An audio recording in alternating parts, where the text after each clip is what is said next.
My name is Lena. I'm 34 years old, and for most of my adult life, I believed I was the problem. For 10 years, I watched my family celebrate holidays without me.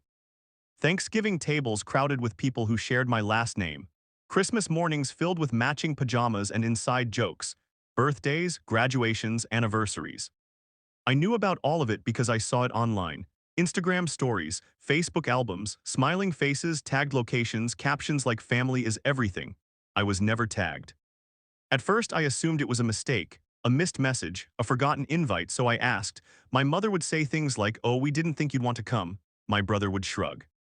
"You're always busy." My aunt once laughed and said, "You're so independent, we figured you preferred being on your own."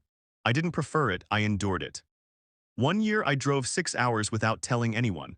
I thought if I just showed up, things would be normal again. I stood on my parents' porch, suitcase in hand, heart pounding like I was 16 again. My mother opened the door and froze. "Oh," she said. "You're here, not I'm glad to see you." Not come in, just that. Inside, dinner was already laid out. There were no extra chairs, no place setting for me. I stayed one night and left before breakfast. No one stopped me. After that, I stopped trying. Then my grandfather died. I didn't hear it from my family. I heard it from a coworker who saw the obituary online and asked if I was okay. I hadn't known he was sick. I hadn't known he was hospitalized. I hadn't known the funeral time had changed until I arrived late and slipped into the back row while everyone avoided my eyes. 3 weeks later, a lawyer called.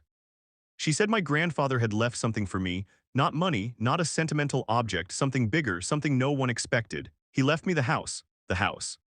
The one my family used every summer, the one they referred to as ours. The one they renovated, rented out, and planned future vacations around. I didn't tell anyone. For nearly a year, I stayed quiet. I transferred the deed.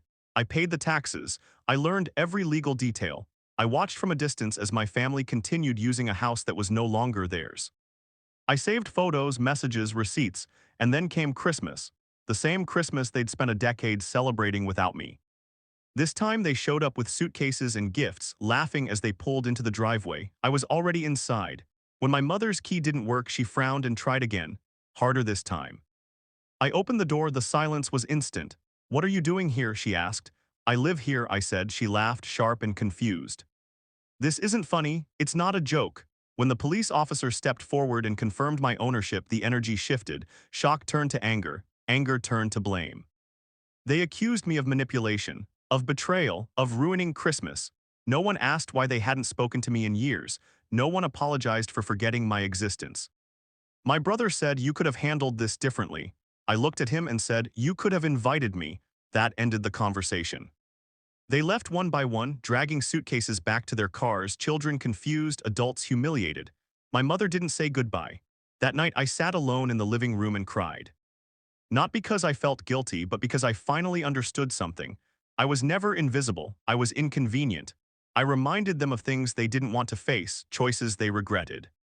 A past they tried to rewrite. It was easier to pretend I didn't exist than to acknowledge what they'd done. In the months that followed, messages came in waves, some angry, some apologetic.